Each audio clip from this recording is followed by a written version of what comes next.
चलिए आज आप लोग को मैट्रिसेस का एक नया लेक्चर हम देंगे। और मैट्रिसेस जो चैप्टर है बीएससी पार्ट 1 के लिए बहुत इम्पोर्टेंट है। यहाँ से आपको पता है 3 क्वेश्चन रहेगा, आपको 6 क्वेश्चन का टोटल जवाब देना था। तो हम थ्योरी ऑफ इक्वेशन का वीडियो दे दिए, 2 वीडियो सेट का दे दिए, है ना। तो वहाँ से 3-4 क्वेश्चन बन जाएगा आसानी से। और ये जो मैट्रिसेज है यहाँ से आप 3 क्वेश्चन आसानी से बना लीजिएगा। 3 वीडियो देंगे, 3 से 4 वीडियो टोटल क्वेश्चन बन जाएगा, ठीक है। तो चलिए आज हम क्लास को स्टार्ट करते हैं और ये मैट्रिसेस का फर्स्ट लेक्चर है। तो देखिए आज जो हम स्टार्ट करेंगे वो सबसे फर्स्ट क्वेश्चन हम स्टार्ट करते हैं। प्रूव डेट, इसको इस तरह से लिखते हैं, if A and B are two matrices of same order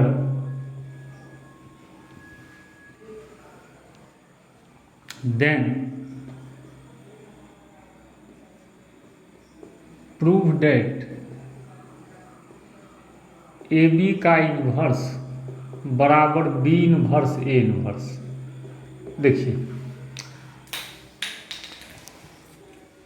देखिए अब जरा सा यहाँ ध्यान दीजिएगा। आप लोग इन्वर्स पढ़े होंगे, याद दिलाते हैं। जैसे किसी मैट्रिसेस का इन्वर्स लाना, अभी हम क्वेश्चन भी देंगे तो उसका फार्मूला आप पढ़े होंगे, है ना। या अगर कोई भी दिक्कत हो पीछे का तो आपको प्ले लिस्ट में हम मैट्रिक्स का और डिटर्मिनेंट का दोनों का सेपरेट वीडियो डालें। कोई भी पॉइंट समझने में दिक्कत हो आप वहाँ से वीडियो देख भी सकते हैं। प्ले लिस्ट में टोटल वीडियो मिल जाएगा आपको, है ना। आइए, तो यहाँ बोलता है ए और बी 2 मैट्रिसेज है सेम ऑर्डर का, तो प्रूफ ये करना है कि ए बी इन्वर्स बराबर बी इन्वर्स ए इन्वर्स। देखिए कैसे प्रूफ करेंगे, जरा सा ध्यान दीजिएगा। तो इसके लिए हम ऐसा करते हैं, ए बी इन्वर्स हम लोग को ये प्रूफ करना है ना, ये। तो एक चीज़ कीजिए ना, हम लिखते हैं यहाँ से वी नो डेट।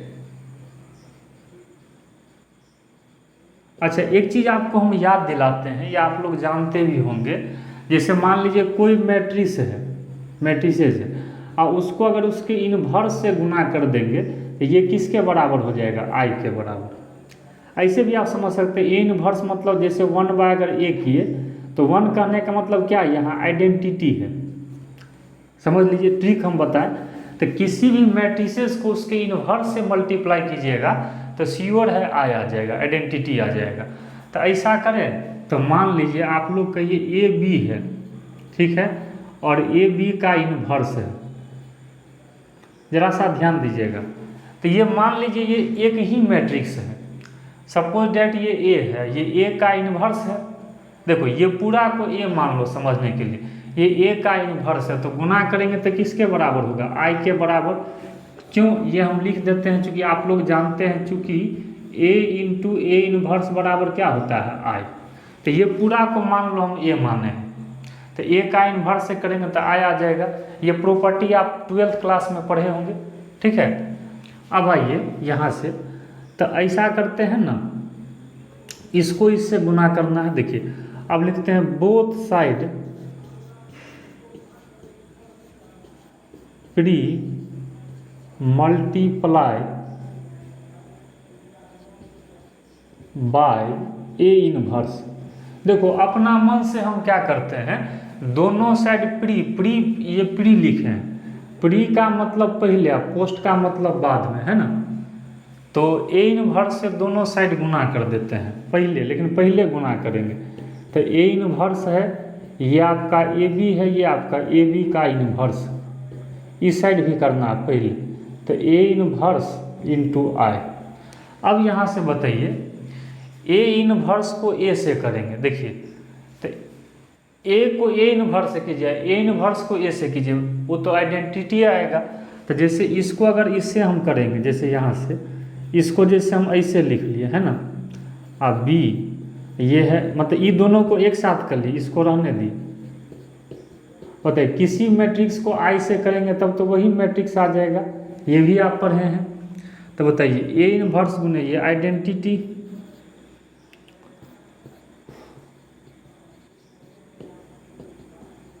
चलिए, तो आई गुने बी करेंगे तो बी ए ना हो जाएगा। आइडेंटिटी को किसी मैट्रिक्स से कीजिएगा तो वही आएगा।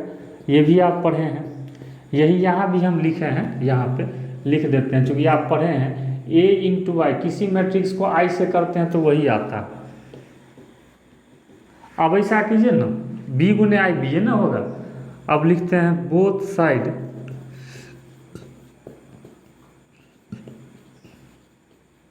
Pre multiply by B inverse. ऐसा कीजिए ना, दोनों साइड बी इनवर्स से गुना कर दीजिए पहले, तो बी इनवर्स बी और ए बी का इनवर्स, इधर भी बी इनवर्स से कर दिए। अब बताइए, बी इनवर्स को बी से करेंगे तो आई आ जाएगा आइडेंटिटी,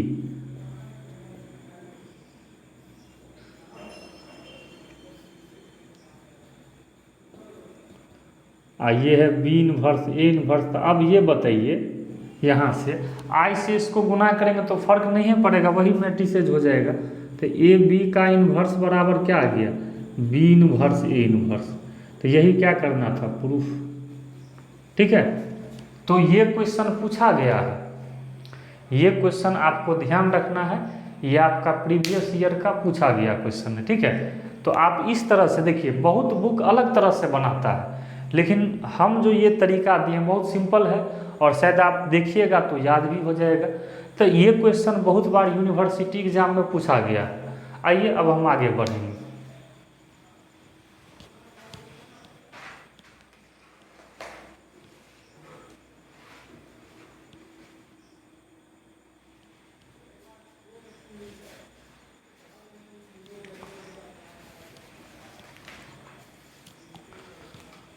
चलिए,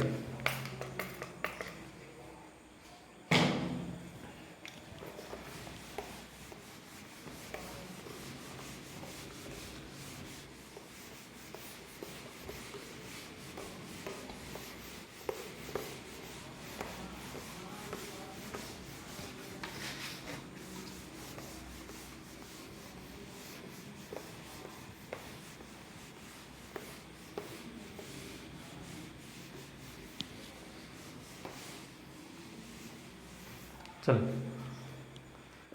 देखिए, अब आप लोग को एक क्वेश्चन हम देना चाहते हैं इनवर्स पे है। देखिए ये भी पूछा गया, ये तो आप लोग 12 के बेसिस पे भी बना सकते हैं। फाइंड इनवर्स ऑफ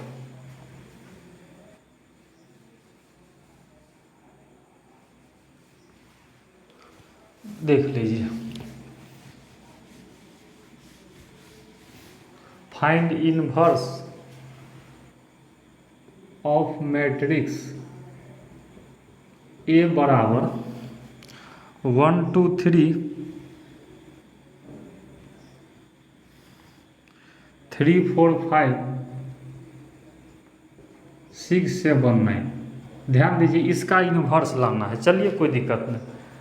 तो ये देखिए, ये भी सब पूछा गया है क्वेश्चन है, बस उसी को हम लोग देखने ही वाले हैं। तो इसका जैसे इनवर्स लाना है, तो ये आप लोग 12th में भी ये क्वेश्चन बनाए होंगे, है ना। तो ये दो तरह से बनाएंगे, एक आप लोग मैट्रिसेज में एलिमेंट्री रो से बनाए होंगे, है ना। तो यहाँ एलिमेंट्री रो नहीं दिया है तो उससे क्यों बनाएंगे, यहाँ सिंपल हम फार्मूला से ही बनाते हैं। तो बताइए आप लोग यहाँ से, तो ए इनवर्स का फार्मूला पढ़ते होंगे 1 डिटर्मिनेंट ए गुने एडजॉइंट ए। तो पहले डिटर्मिनेंट निकाल लेते हैं। चलिए, इसका अगर डिटर्मिनेंट निकालेंगे 1 2 3 3 4 5 6 7 9 डिटर्मिनेंट। तो डिटर्मिनेंट का वैल्यू आप लोग जानते होंगे, या तो फर्स्ट रो से एक्सपेंड कर दीजिए। तो ऐसे देखिए, प्लस माइनस प्लस, माइनर को फैक्टर से पढ़े होंगे। तो जैसे ये इसको बाहर कर लिए, इसका रो कॉलम हटा दिए, -2, यहाँ से देखिए 3 5 और ये हो जाएगा 6 9,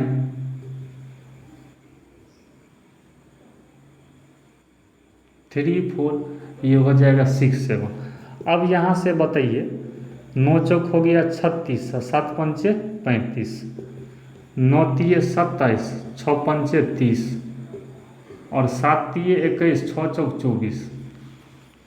तो 36 में से 35 जाएगा तो एक ही होगा, 27 में से 30 जाएगा तो -3 तो +6 हो जाएगा, और 21 में से 24 जाएगा तो -3 -9 तो 6 1 7 में से 9 जाएगा तो -2।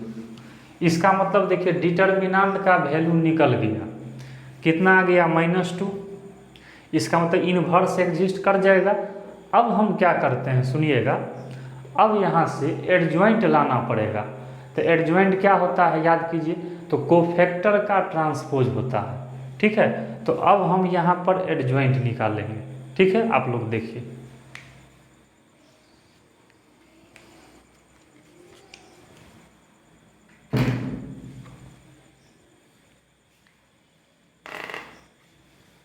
चलिए अब यहाँ पे इसको ध्यान रखिएगा, हम इसी पे एडजॉइंट निकालते हैं।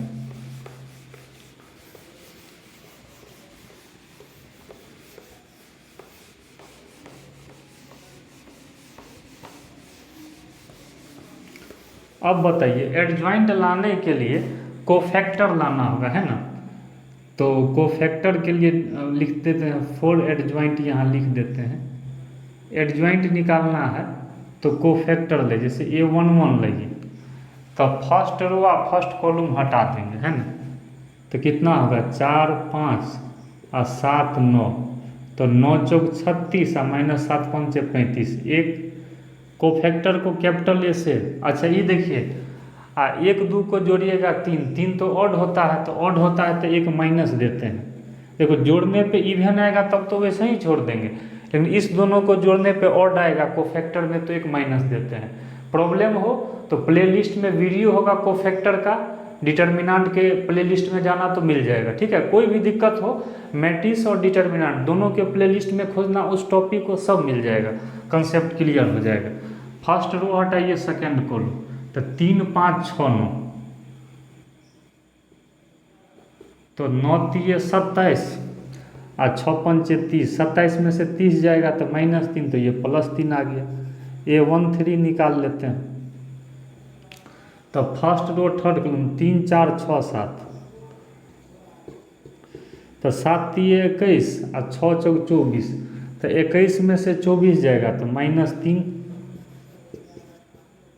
A21 मतलब क्या, तो माइनस देना पड़ेगा ना, क्योंकि 2 1 3 ऑड आ गया। तो सेकेंड रो और फर्स्ट कॉलम, तो 2 3 7 9, तो 9 2 18 और -21, तो -3 तो ये +3 हो जाएगा। A22 निकाल लेंगे, तो सेकेंड रो और सेकेंड 1 3 6 9, तो 9 और 9 में से 6 3 18 जाएगा, तो 9 में से 18 जाएगा तो -9। 2 3 तो ऑड है तो माइनस देंगे। सेकेंड रो थर्ड कॉलम 1 2 6 7, तो 7 और 7 में से 12 जाएगा, 7 5 12 -5 तो ये +5 आ जाएगा। इसके बाद देखिए A21 लाते हैं, सॉरी A21 तो हो गया, A31, तो A31 कैसे निकलेगा, तो यहाँ ध्यान दीजिए A31 लाना है, तो थर्ड रो फर्स्ट कॉलम 2 3 4 5, 5 2 10 और 4 3 12, 10 में से 12 गया -2। A32 लाना है, माइनस दे दिए। थर्ड रो सेकेंड कॉलम, तो 1 3 3 5, तो 5 और 5 में से 3 3 9 जाएगा, तो -4 तो +4 और A33 लास्ट में निकाल लेंगे। तो थर्ड रो और थर्ड कॉलम 1 2 3 4, तो ये 4 में से 6 जाएगा तो -2। देखिए तो ये निकल गया कोफैक्टर। इसीलिए अगर हम एडजॉइंट निकालेंगे ADJ, तो आप लोग पढ़े हैं कोफैक्टर का ट्रांसपोज, तो सब का कोफैक्टर रख दीजिए 1 3 -3, है ना, 3 -9 5, ओके। और ये है -2 4 -2, इसी का ट्रांसपोज कर देंगे। ट्रांसपोज का मतलब तो जानते हैं, रो को किस में चेंज कर देंगे, कॉलम में। -2 4 -2। अब यहाँ से बताइए एडजॉइंट निकल गया, तो नाउ अब ए इनवर्स का फार्मूला लगाएंगे, है ना। तो 1/डिटर्मिनेंट of A into adjoint of A, यही होता है ना। तो 1/ए का डिटर्मिनेंट मिट गया है, -2 आया था, निकाले थे, और एडजॉइंट अभी निकाले हुए 1 3 -2 3 -9 4 -3 5 -2, देखिए निकल गया। या तो आंसर आप यहाँ तक भी छोड़ सकते हैं, नहीं अगर आपका मन होगा तो इससे आप सबको मल्टीप्लाई भी कर दीजिएगा, हर एक एलिमेंट को। कोई मैट्रिक्स के पीछे में कोई स्केलर रहता है तो हर एक एलिमेंट को इससे गुना कर सकते हैं, तो गुना कर देना। तो हम यहीं तक आंसर छोड़ देते हैं, ठीक है। तो आप किसी भी मैट्रिसेज का इन्वर्स यहाँ से ला सकते हैं। चलिए अब आपको जो हम पढ़ाएंगे वो एक इक्वेशन को सॉल्व करना सीखेंगे, बहुत इंपॉर्टेंट है। किसी भी लीनियर इक्वेशन को हम कैसे सॉल्व करेंगे, चलिए।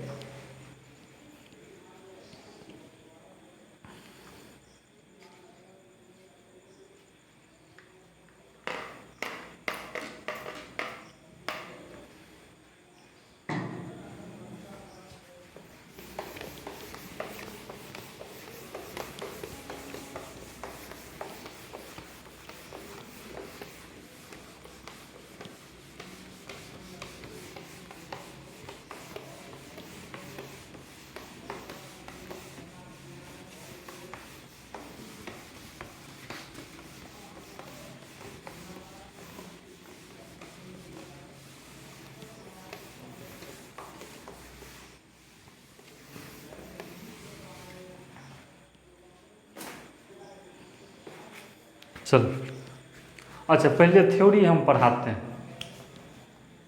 Solving system of linear equation by matrix method. चलिए पहले आपको हम थ्योरी ही पढ़ा देते हैं, है ना, उसके बाद हम प्रॉब्लम पे ले चलेंगे। तो हेडिंग लिखे हैं solving system of linear equation by matrix method, मतलब लीनियर इक्वेशन को हम मैट्रिक्स मेथड से कैसे सॉल्व करेंगे। तो मान लीजिए आपके पास लिखते हैं कंसीडर सिस्टम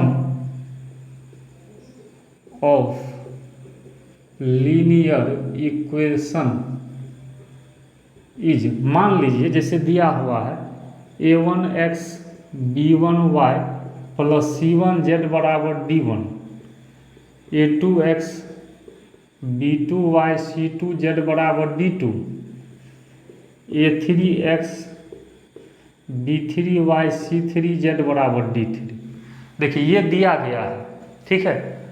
तो इसको सॉल्व करना है, तो इसके लिए ऐसा करते हैं, हम दोनों साइड जो है ना मैट्रिसेस लगा देते हैं। क्या करते हैं, मान लो 3 वेरिएबल का इक्वेशन रहेगा, ठीक है, 3 अननोन है, 3 इक्वेशन है, तो दोनों साइड क्या कर दो, मैट्रिसेस लगा दो। देखो थ्योरी पहले समझो, आप लीनियर इक्वेशन को मैट्रिक्स से कैसे सॉल्व करोगे, है ना, तो यही हम लोग सीखने वाले हैं। तो हम लोग क्या किए, दोनों साइड क्या लगा दिए, मैट्रिसेस लगा दिए। अब जरा सा ध्यान देंगे, तो इसको जो है यहाँ से एक्स वाई जेड सब में से हटा दीजिए, तो इसको आप इस तरह से लिख सकते हैं। तो a1 b1 c1 a2 b2 c2 a3 b3 c3, और यहाँ ले लेंगे x y z, है ना, और इधर ले लेंगे d1 d2 d3, हो गया। देखिए कुछ नहीं किया, फिर अगर इसको 2 पार्ट में तोड़ दिए, क्यों, अगर फिर इसको गुना कीजिएगा तो यही आ जाएगा। तो अब इसको क्या करते हैं, इसको कैपिटल ए मान लेते हैं, मैट्रिसेज है, इसको कैपिटल एक्स मान लेते हैं, इसको कैपिटल बी मान लेते हैं। तो इसका मतलब ए एक्स बराबर क्या आ गया, बी। तो यहाँ से जो एक्स निकालेंगे तो ए तो उधर जाएगा, तो ए का क्या होगा, इनवर्स, तो इसीलिए एक्स बराबर हो जाएगा ए इनवर्स बी। बात समझ में आया। अगर एक्स लाना है तो ए का इनवर्स निकाल लीजिए, उसी को किससे गुना कर दीजिए, बी से। क्लियर है। तो आप इस तरह से लीनियर इक्वेशन को सॉल्व कर सकते हैं। ये थ्योरी हुआ, क्लियर होगा। अब इस पे एक क्वेश्चन देते हैं। चलिए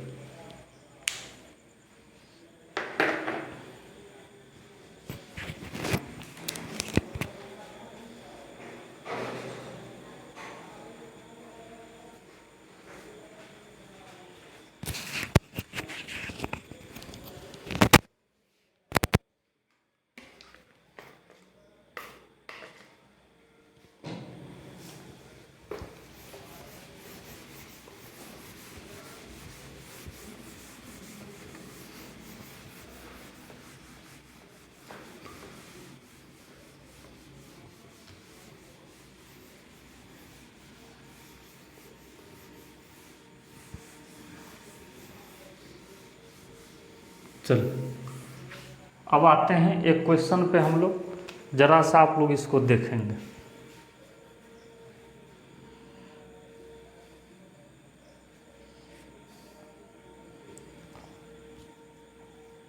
सॉल्व द इक्वेशन। चलिए एक आपको इक्वेशन को सॉल्व करना है। यहाँ पे ये दिया गया है x plus y plus z equals to 6, x plus 2y plus 3z बराबर 14, और एक है x plus 4y plus 7z बराबर 30। देखिए इससे जो है ना आपको सॉल्व करके x y z लाना है। चलिए तो अभी आप लोग मैट्रिक्स मेथड देखे थे, x y z 3 इक्वेशन है, 3 वेरिएबल है। तो सबसे पहले क्या बोले, जो मैट्रिक्स लगा दीजिए।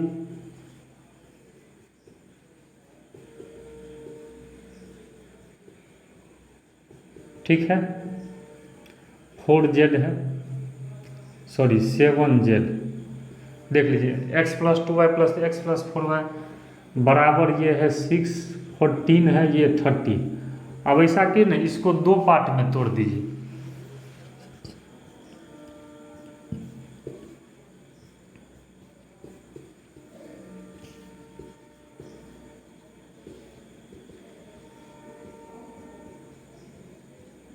चलिए अब यहाँ से क्या करते हैं, इसको कैपिटल A मान लेते हैं। ये होगा x, ये होगा b। तो यहाँ से ax बराबर क्या हो जाएगा b, तो x बराबर a उधर जाएगा, तो a इनवर्स b। इसको फर्स्ट मान लीजिए, है ना। तो चलिए अब सबसे पहले मेरा यही काम है, ये x लाने के लिए हमको a का इनवर्स लाना पड़ेगा, और a का इनवर्स हम अभी बताए हैं, और फिर उसको किससे गुना करेंगे, b से। तो चलिए पहले a का इनवर्स लाते हैं।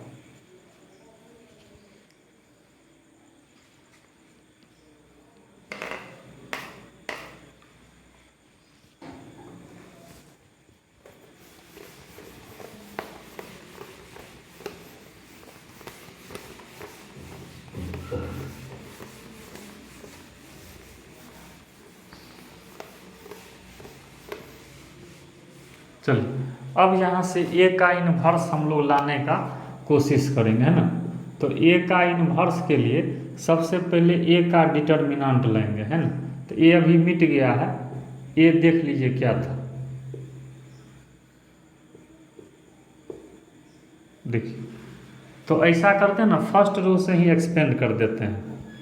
तो इसको हटा दिए, 2 3 4 7, इसका वैल्यू निकाल लेते हैं 1317, 1214।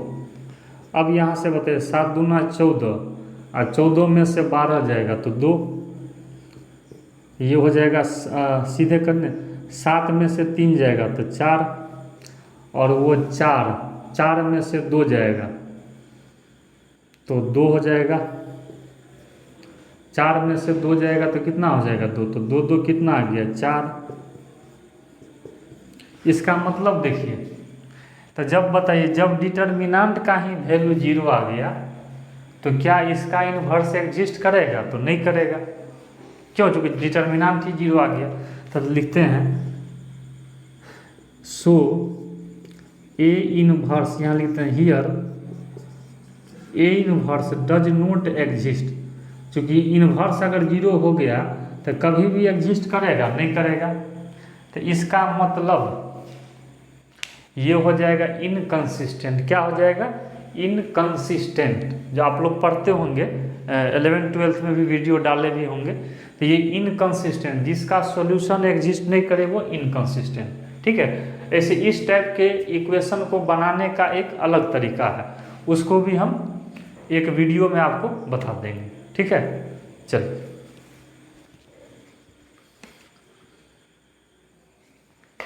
तो इसका सॉल्यूशन अब नहीं निकलेगा। जब इन्वर्स से नहीं निकला तो सॉल्यूशन कहाँ से एग्जिस्ट करेगा?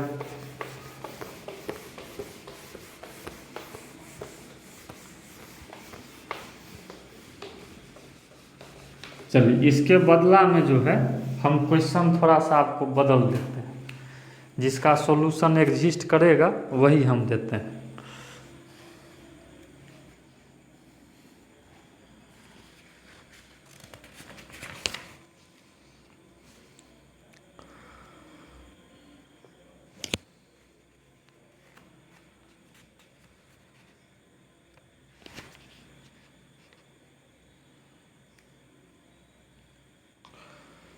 चलिए, तो यहाँ से एक क्वेश्चन ये है, x + y + z बराबर 6 है ना, 2x + y - 3z बराबर -5 और 3x - 2y + z बराबर है 2। चलिए, इसको जो है सो क्या करना है? सॉल्व करना है। बताइए। तो जब सॉल्व करना है तो फिर से वही तरीका लेंगे। डायरेक्ट अब लिखते हैं, जैसे 1 1 1 2 1 - 3 3 - 2 1, और यहाँ लिखते हैं x y z, इधर लिखते हैं 6 - 5 2। और इसको हम एक तरीके से और बताएंगे। एक कैली हैमिल्टन थ्योरी भी आपको नेक्स्ट वीडियो जाएगा, आइजन वैल्यू और आइजन वेक्टर पे रहेगा, फिर कैली हैमिल्टन थ्योरम पे रहेगा। ए ये होगा x, ये होगा b। तो ax बराबर b, तो x बराबर क्या होगा? a inverse b। इसको फर्स्ट मान लेते हैं। तो अब सबसे पहले हमको क्या लाना होगा? a inverse. तो चलिए a का इनवर्स निकालते हैं। तो 4a इनवर्स, इसके लिए a का क्या करेंगे? डिटर्मिनेंट। तो 1 1 1 2 1 - 3 और 3 - 2 1। तो करेंगे तो फर्स्ट रो से ही एक्सपेंड कर दीजिए ना। तो 1 - 3 - 2 1, 2 - 3 3 1। ठीक है, और +1, ये 2 1 3 - 2। चलिए, तो यहाँ से सॉल्व करेंगे तो ये 1 हो जाएगा, 1 में से 6 जाएगा तो -5, ये 2 3 3 9 2 11, तो -11, और यहाँ से देखिए -4 -3, तो -7 हो गया। तो ये करेंगे तो 7 11 5 16 16 7 6 13, तो माइनस कितना आ जाएगा? 23। चलिए, अब आगे बढ़ते हैं।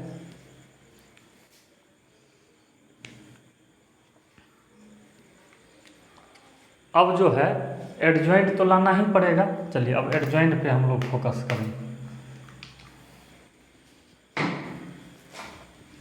चलिए, तो एडजॉइंट अब हम लोग को निकालना पड़ेगा। -23 आया है, वैल्यू ध्यान रखिएगा, है ना, -23 है। अब यहाँ से देखिए, अब बोलिए यहाँ से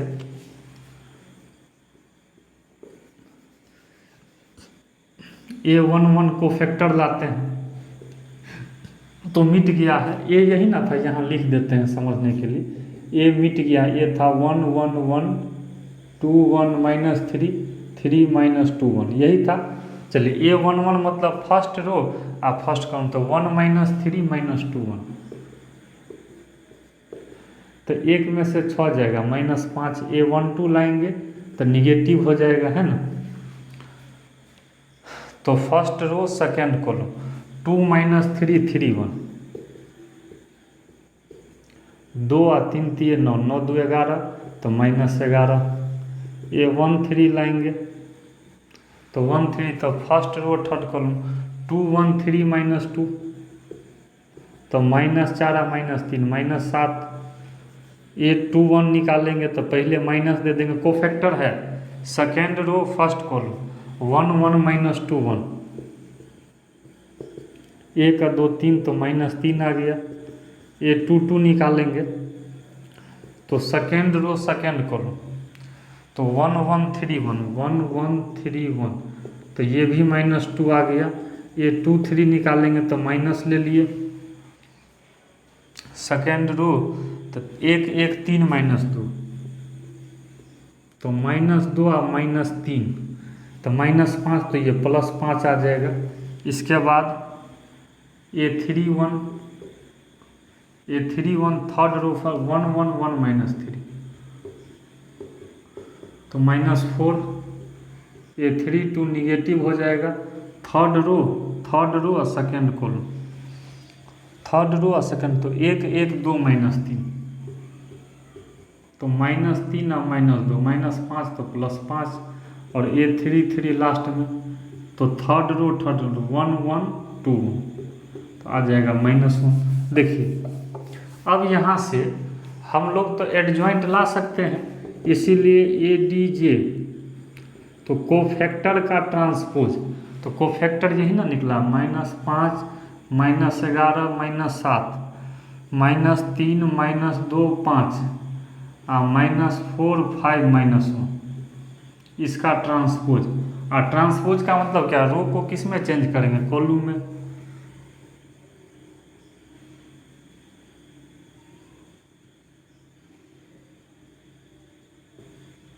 चलिए हो गया।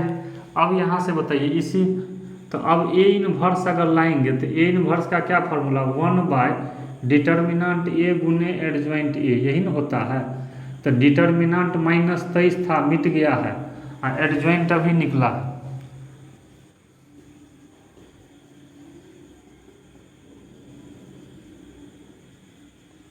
चलिए अब क्या करते हैं, अब इसको जो है हम फर्स्ट इक्वेशन में रखेंगे।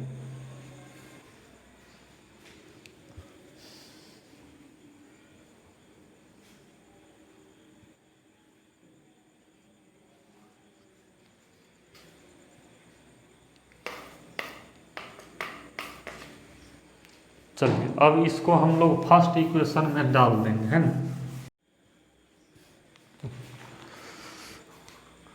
चलिए ये वीडियो यहाँ से थोड़ा सा कट गया था, इसलिए दोबारा से इसको मिटा दिए हैं, वहीं से हम आगे बढ़ रहे हैं। आप फर्स्ट में रख देंगे फ्रॉम इक्वेशन फर्स्ट, तो x बराबर क्या था, A इनवर्स B, तो A इनवर्स निकला हुआ है 1/-23 -5 -3 -4 -11 -2 5 और -7 5 -1, और B आपको मिट गया है।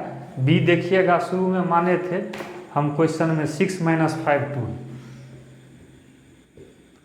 देखिए जब इसको आप लोग सॉल्व गुना कीजिएगा, पहले दोनों मैट्रिक्स का गुना, कैसे गुना कीजिएगा, फर्स्ट रो फर्स्ट कॉलम, तो -30 + 15 और -8। देखिए -30 + 15 -8, तब 15 में से 38 जाएगा तो -23 हो जाएगा। इसके बाद सेकेंड रो फर्स्ट कॉलम गुना कीजिएगा तो -46 हो जाएगा, और थर्ड रो को कीजिएगा तो -69। अगर हाँ मैट्रिसेस का गुना में दिक्कत हो तो आप वीडियो देख सकते हैं, मैट्रिक्स के प्लेलिस्ट में जाइएगा, मिल जाएगा।